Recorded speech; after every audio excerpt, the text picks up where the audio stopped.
कहाँ गया धनपति कुबेर वह, कहाँ गई उसकी वो अलका। नहीं ठिकाना कालिदास की व्योम वाहिनी गंगा जल का। ढूंढा बहुत परंतु लगा क्या, मेघदूत का पता कहीं पर। कौन बताए वह यायावर, बरस पड़ा होगा न यहीं पर।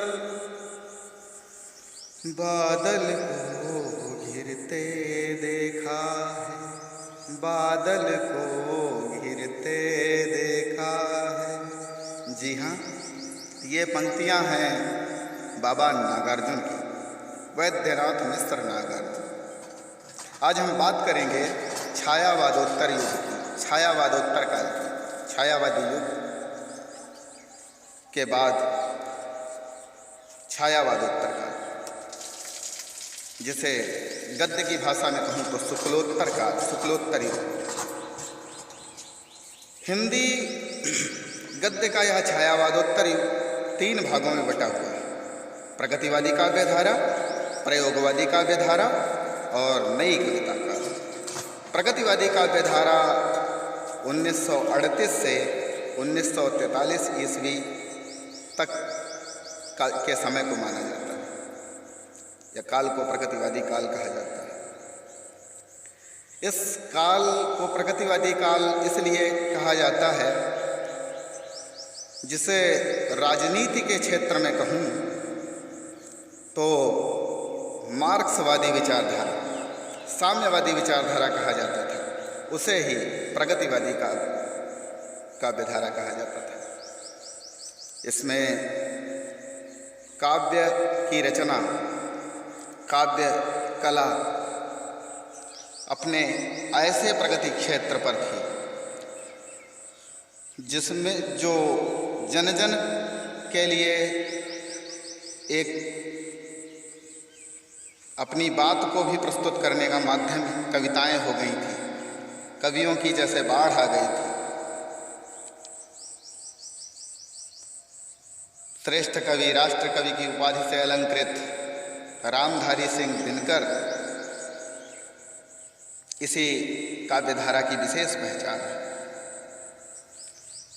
रामधारी सिंह दिनकर वैसे बिहार क्षेत्र के एक जन्मे हुए कवि थे, परंतु पूरा देश आज भी,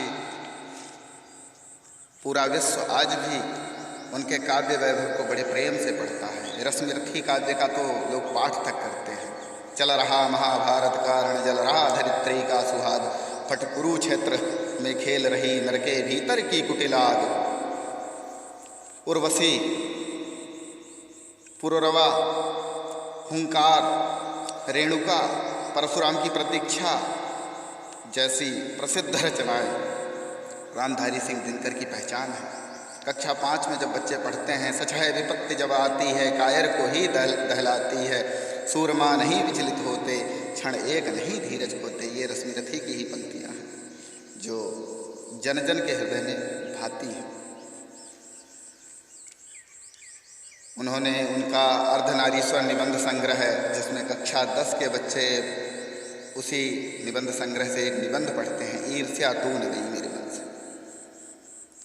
ऐसा कोई ही होगा जो दिनकर को नहीं जानता होगा। दिनकर तो वास्तव में आज भी दिनकर ही है। उसी समय केदारनाथ अग्रवाल, फूल नहीं बोलते हैं, युग की गंगा, आग का आईना जैसी रचनाएं लिखने वाले बाबा नागार्जुन बादल को घिरते देखा है। कविता पढ़ते हैं, जब छात्र ढंग से पढ़ते हैं, समझते हैं, तो आनंदातिरेक में खो जाते हैं। कक्षा 9 के पाठ्यक्रम में भी है, कभी पढ़ाऊंगा भी इसे। शिवमंगल सिंह सुमन, त्रिलोचन, मैं उस जनपद का कवि हूँ, त्रिलोचन की प्रसिद्ध रचना है। रांगेय राघव, मेधावी, पांचाली, राह के दीपक जैसी रचनाएं रांगेय राघव की अधिकतर परीक्षाओं में पूछी जाती हैं। ये प्रगतिवादी साहित्यकार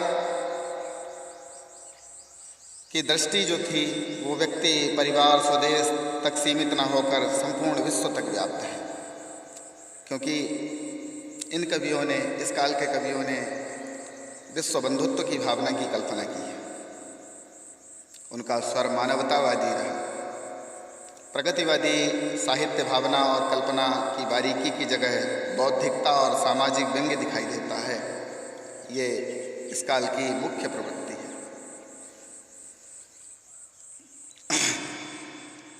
साम्यवादी विचारक जो समाज में समता स्थापित करना चाहते थे, यह चाहते हैं कि शोषण बंद हो, इसलिए प्रगतिवाद कविता भी शोषण का विरोध करती थी। जैसे रामधारी सिंह दिनकर ने रश्मिरथी लिखा। रश्मिरथी कर्ण को समर्पित काव्य है।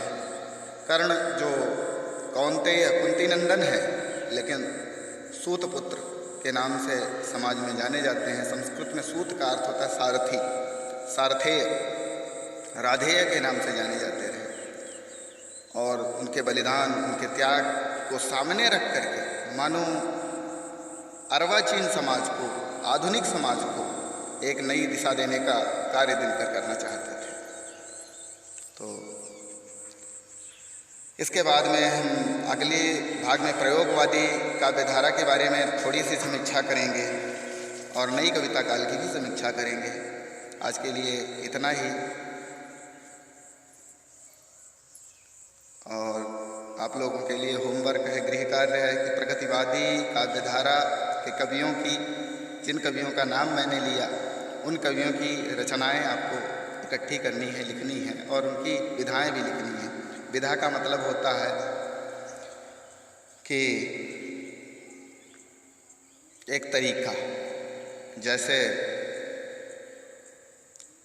कोई रचना है तो कहानी विधा है, नाटक विधा है, एकांकी विधा है, उपन्यास विधा है। ऐसी इन विधाओं में बताना है, लिखना साथ में है। ये जैसे उर्वशी है, किस विधा की रचना है, रेणुका है, किस विधा की रचना है, अर्धनारीश्वर किस विधा की रचना है,